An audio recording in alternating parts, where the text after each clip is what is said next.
Hello, good people of YouTube. Mountbatten here. And today we've got some pretty interesting and unexpected information coming out of the development blog. And quite simply, some stuff I had to double check wasn't an April Fool's Day. Another surprise on top of the Habakkuk video that we got from Wargaming a few days ago, before April Fool's. I guess that's why they released that early, so we'd understand that, hey, this stuff is real this time. So we're going to go ahead and go through it in the order it was released, newest first and oldest last, and some stuff that I didn't have time to cover a few days ago when it was released. So let's go ahead and get going. Links to the dev blog will be in the description down below, so you can check this out for yourself. I will be reading off of the dev blog page. I will throw up any relevant artworks or pictures so you guys can see what I'm talking about. So let's go ahead and get going. So update 10.3, Godzilla vs Kong. This was a big surprise to me. New content dedicated to the partnership with Legendary and Toho has been added to the game. We're happy to announce the upcoming collaboration with Legendary and Toho based on the Godzilla vs Kong blockbuster. The following items will be added to the game: Permanent Camouflage's Heat Ray for Amagi and Primal for North Carolina, Expendable Camouflage's Ultimate Guardian and Ultimate Titan, Commanders Godzilla and Kong with special voiceovers. I gotta hear that.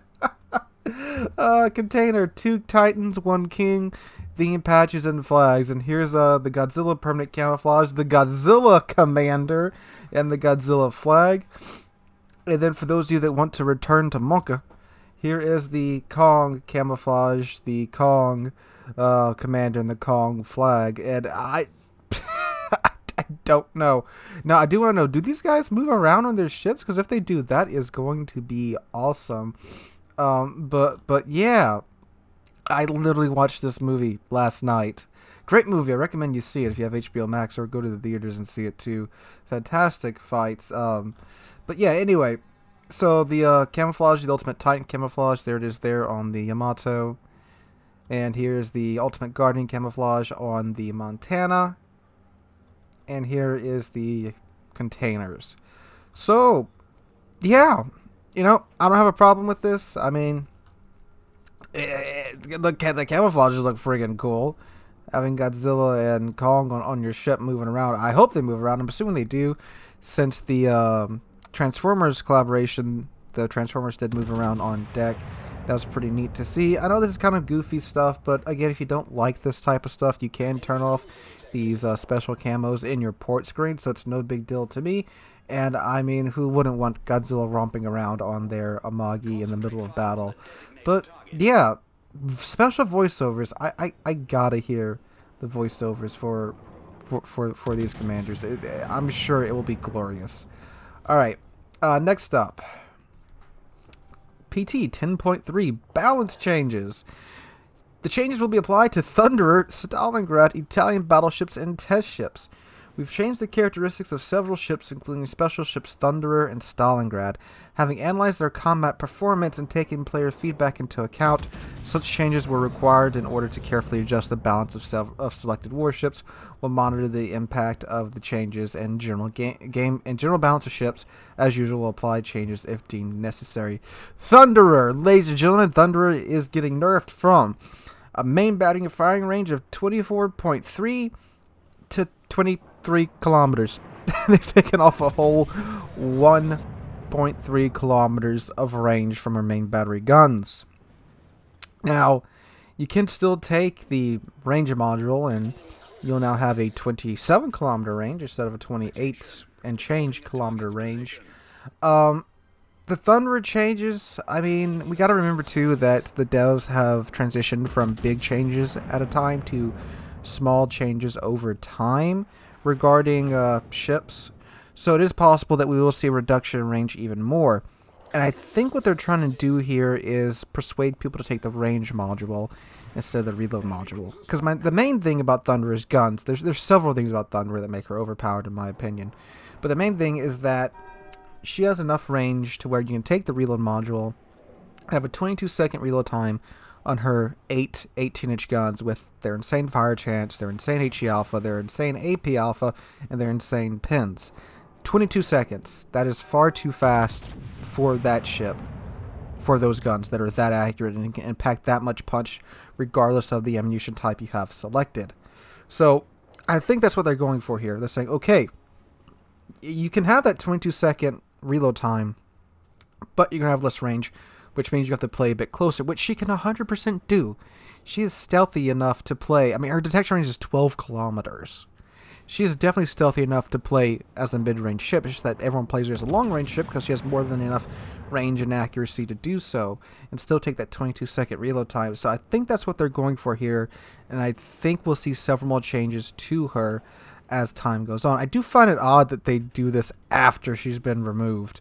Like, why bother? She's out there already. I can also 100% understand why people who've bought her are going to be upset about this, because they've bought her for quite a bit of coal, and now she's being changed. Like, come on. She was out for like almost 2 years. Y'all should have nerfed her while she was released, not after she's been pulled. But speaking of ships that are still currently available, Stalingrad. Action time of the consumable surveillance radar reduced from 30 to 25 seconds. A ship that has been out for 3 years now is getting nerfed. A steel ship, too. The Stalingrad. Taking 5 seconds off of her duration for her surveillance radar. Wow. And this may be because, too, with the new commander rework and the new consumable module, you can get like the Stalingrad's radar up to like, I think, almost a minute. And that's a 12-kilometer radar. I think you get up to like 40-something well, not 40-something seconds anymore after this nerf, but you could get up to around, I think, either 40 or 50 seconds with the consumables module and the consumables skill. So I can kind of understand why, but it is just funny. The ship's been out for 3 years and it's just getting nerfed. That's pretty funny. Alright, so the Tier 4 Italian battleship, the Techline ship, the Dante Alighieri, Sigma parameters reduced from 1.6 to 1.5. Ow, and the Italian battleships already aren't that accurate, but it is only the Tier 4, so there is that. Alright, Tier 5 Italian battleship, Conte di Cavour, main battery reload time reduced from 33 to 31.5. That is a very welcome change. 31.5 seconds is a much better reload time than 33 seconds, of course. Alright, so the Andrea Doria, maximum sap shells damage increased from 9100 to 9500. That's, again, very lovely. The sap shells at Tier 6, they still aren't that effective because of the armor scheme of a lot of the heavier ships at that tier. But, of course, more damage is more damage, and that's going to help out these mid-tier. Most of these changes will help out these mid-tier Italian battleships, except for, of course, the Dante. I didn't really get the feeling that Dante was overperforming at Tier 4. I don't know why they're reducing her Sigma. Maybe they'll reduce her reload time to compensate for this, but I'm not sure. Alright, now test ships. We adjusted the parameters of some ships based on testing results. Tiger 59 changed the repair party consumable. Restoration of hit points after receiving damage to the Citadel increased from 10% to 50%. The restoration of the non-Citadel damage increased from 50% to 60%. And the main battery accuracy has been increased, so they're giving her the British cruiser super heal. Well, part of it. I'll have to check. I don't think it has like the super heal, but it does have that improved heal now with repairing 50% of your Citadel damage. So that's nice. Going to give that cruiser some more survivability for sure. Alright, Weimar, the Tier 6 German light cruiser. Added the consumable spotting aircraft. Action time of consumables 60 seconds. Reload time 240 seconds. Number of consumables 4. Maximum battery fire range bonus is 30%. That is very strange because the Weimar is just a Mainz, but at Tier 7 and also kind of better than the Mainz. And they're giving it a spotting aircraft now to give it more range. Yeah, this ship's going to be pretty busted if they keep doing this to her. Unless they've like changed something else about her in testing and hasn't shared it with us yet. But we will see about that. Alright, the Huga, the Tier 7 Japanese battleship. Again, I probably butchered that. Reload time of main battery reload booster consumable increased from 30 seconds to 60 seconds. So that was something that's pretty unique about, well, first off, the Huga, however you say it. She's the only Japanese battleship to get main battery reload booster. and it had a cooldown time of only 30 seconds, which is extremely fast. That's like one normal loading cycle for a battleship, but they've doubled that now. So interesting there, and it does have a 15-second runtime, so it's only like, you know, 1 maybe 2 salvos if you time it correctly in terms of reload speed, and if you have like adrenaline rush going too. So interesting, giving that ship the main battery reload booster, now increasing its cooldown time to 60 seconds. All right. So the Druid, the tier 10 British DD, main battery reload time increased from 1.7 to 1.8 seconds. Main battery firing range decreased from 14.1 to 12.1 kilometers. Maximum AP shell damage decreased from 2350 to 2200. So the Druid has 2 turrets in the front, nothing in the back, and it has, well, it used to have an incredibly fast reload time, 1.7 seconds, and then obviously with all the modules equipped and captain skills, you get it down even lower, so they've increased that load time and decreased her range. So yeah, Druid, I don't know how I feel about that. A DD with only guns in the front, which is a fantastic thing for some situations and a terrible thing for other situations. So again, I guess we'll see how she comes out. Alright, the Napoli, this is the tier 10 Italian cruiser that has SAP secondaries. So secondary battery reload time reduced from 90mm shells from 4 to 3.5 seconds, and the 152s from 10 to 8 seconds. Aft end armor belt slopes thickness increased from 20 to 30 millimeters. Fore and aft end armor plating reduced from 30 to 25 millimeters. Okay, I see what they did there. So yeah, this ship, if you guys haven't seen the armor scheme for this ship, she's basically like 18-inch proof for the 457s at least. She's going to be one of the tankiest tier 10 cruisers out there just based upon her armor scheme if they don't change it anymore. So they increased the armor belt slopes on the aft end from 20 to 30 millimeters, but then they decreased the fore and aft end plating from 30 to 25, so they buffed it in one way, then decreased it in another way. So it'll be interesting to see how that plays out as well. So the Issei, the tier 6 Japanese hybrid ship. This is a battleship that can also launch aircraft. We haven't heard much about these ships, except for like a little while ago they like changed the loadout of the planes. But first thing we've heard about the Issei in a while.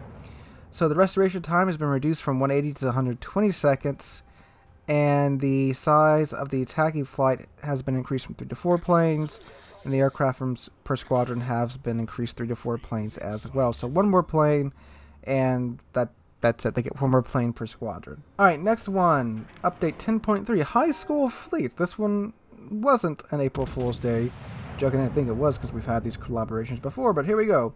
New content dedicated to the next stage of partnership with High School Fleet was added into the game. In honor of the new stage of partnership with High School Fleet, the following items will be added to the game. Japanese Tier 8 destroyer HSF Harakaze 2, which was initially tested as Arashi. Japanese Tier 5 battleship, He, which is in similar parameters to Congo in the top configuration. Alright, so we have yet another Congo clone. This is what, the 5th Congo clone in game? Why not? More the merrier. Permanent camouflage, M119 for Yamato and S120 for Musashi. So here's the Harakaze 2. Here's the 5th or 6th Congo clone. Here's the skin for the Musashi. And here's the skin for the Yamato. I do like the Yamato and Musashi skins. Very clean. I like just like kind of the minimalist aspect of it, and like how there's no rust on it. Because you can, you know, take your camo off on the Yamato and Musashi and you can have that clean look, but there's rust everywhere. But with these, it's very nice, very clean. Of course, they're premium camos too, so you get those nice bonuses. Details about this partnership with High School Fleet we publish at a later date. I'm assuming probably containers, as with most of these crossover events, in order to get these items. Except Harakaze 2 is probably going to be in the store to just outright buy. Alright, last thing, which is, of course, the German torpedo changes. Alright, ST 10.2 changes to test ships. We adjusted the parameters of some ships based on testing results. The changes will be applied to German destroyers. Weimar, Maximilian, Riga, and Napoli. Also, we're going to read about the Riga and Napoli again. Or Napoli. So the Elbing, so basically the short version. The torpedo ranges for the German DDs were increased, but the speed of the torpedoes were decreased along with the detection range, but then the damage that they do per torpedo was increased by about 3,000 hit points per torpedo. So, for example, the Elbing, the range was increased from 8 to 13.5 kilometers. The speed was reduced from 65 to 50 knots. Detectability range was reduced from 1.3 to 1.2 kilometers. And the maximum damage was increased from 13,700 to 16,533. And that's pretty much par for the course for the rest of the German destroyers. So just imagine that the range was increased by about 3 to 4 kilometers. Speed was reduced by about 15 knots, and the damage was increased from about 3,000. That way I don't have to go through and read exactly the same thing 8 times. I see what they did. Okay, so the Weimar, they reduced the main battery firing range from 15.4 to 13.3 kilometers, and they reduced the detection range from 13.8 to 13.1 kilometers, and that's why they gave it the spotter plane. I see what they're doing here. All right, the Maximilian, parameters of the skip bombers were changed. Maximum bomb damage lowered from 12,200 to 11,000. Still a lot per bomb. That's still 33,000 potential per strike. Change of HE shells causing fires lowered from 69 to 63%. I think they mean the HE bombs, unless they're talking about the secondaries having a 63% chance of starting a fire there. Maximum torpedo damage of stock and researchable torpedo bombers lowered from 5,300 to 4,767. On the Huga. Main battery reload time increased from 26 to 28 seconds. So yeah, 28-second base reload time. Pop that reload booster, shoot, you'll be down to like 13-second, 12-second reload time before adrenaline rush kicks in, depending upon how high or low your health is. Napoli, the Tier-10 cruiser, the dispersion ellipse at long range will increase more than before, and the sigma was reduced from 2.05 to 1.9, and that's a lot of information to go through. Okay, so the big things. The nerfs to Stalingrad and to Thunderer. Thunderer is completely warranted. I mean, the thing is still broken, even though it's not in the store anymore. It's just kind of silly and kind of scummy that the ship was in this incredibly overpowered state while it was in the store. They pull it, and now they're nerfing it, which is exactly what a lot of people say they do with these premiums. They sell these very overpowered premiums, pull them off the store, and then nerf them into the dirt. I don't think we'll get nerfed into the dirt here with Thunderer. I think it'll probably lose 1 or 2 more kilometers of range, and it'll settle somewhere around there, because again, I think they want you to take the range mod rather than the reload mod, so you can't be starting 4 fires every 22 seconds with the Thunderer. Stalingrad, again, it's like freaking 3-year-old ship now at this point. It's just silly that they're nerfing the radar, but again, I'm pretty sure it's because of the consumables. Modules and captain skills you can take now, which again, like in Clan Wars right now, radar lasts so friggin' long with people that run full radar build cruisers. It's literally insane how long some of this radar is going for. Other big changes, the German torpedoes. I've seen very mixed opinions on these torpedoes. Because before, people were saying, oh, they have no range, they're completely useless. Now they have pretty decent range, 13.5 kilometers at Tier 10. For DDs, they're supposed to be hunting down cruisers and not sitting in the back. That's pretty decent range. Yes, they're slower, but they do more damage, and they're less detectable than before. So, I know people are going to be saying, oh, well, they're slower, they'll miss more. Like, yeah, but when you spot a torpedo that's 1 kilometer away from your ship, and it's only doing 50 knots, unless you got like a Vanguard, you know, battleship-wise at least, you're probably going to eat a fair few of those. And some of the larger cruisers too, it takes them a hot second to turn. So yeah, you got slightly more time to respond, but the torpedoes do have more range. And they may increase the speed. They're still in testing, keep that in mind too. But I do think if they do increase the speed, I think the torpedoes would be in a pretty good place, like say like 55 knot torps, or maybe like, you know, somewhere in between 55 and like 60-ish. Somewhere in there I think probably will be the sweet spot. Again, it's a very, very new type of destroyer for the game, so we'll just have to bear with them and see what they do throughout this series of tests. Anyway guys, if you enjoyed the video, make sure to drop a like, leave a comment, and subscribe to the channel. We're on our way now to 25,000 subs. We just passed 23,600 a few days ago, and I cannot thank you guys enough for that. Also, I will be streaming right here on the channel tonight from 5 p.m. U.S. Central Time to 8 p.m. U.S. Central Time on the channel and on Twitch, so please come out and join us for that. Hope you guys are having a wonderful Friday, and for those that celebrate Easter, happy Good Friday. Hope you guys have a wonderful weekend. Hope to catch you guys in the next one.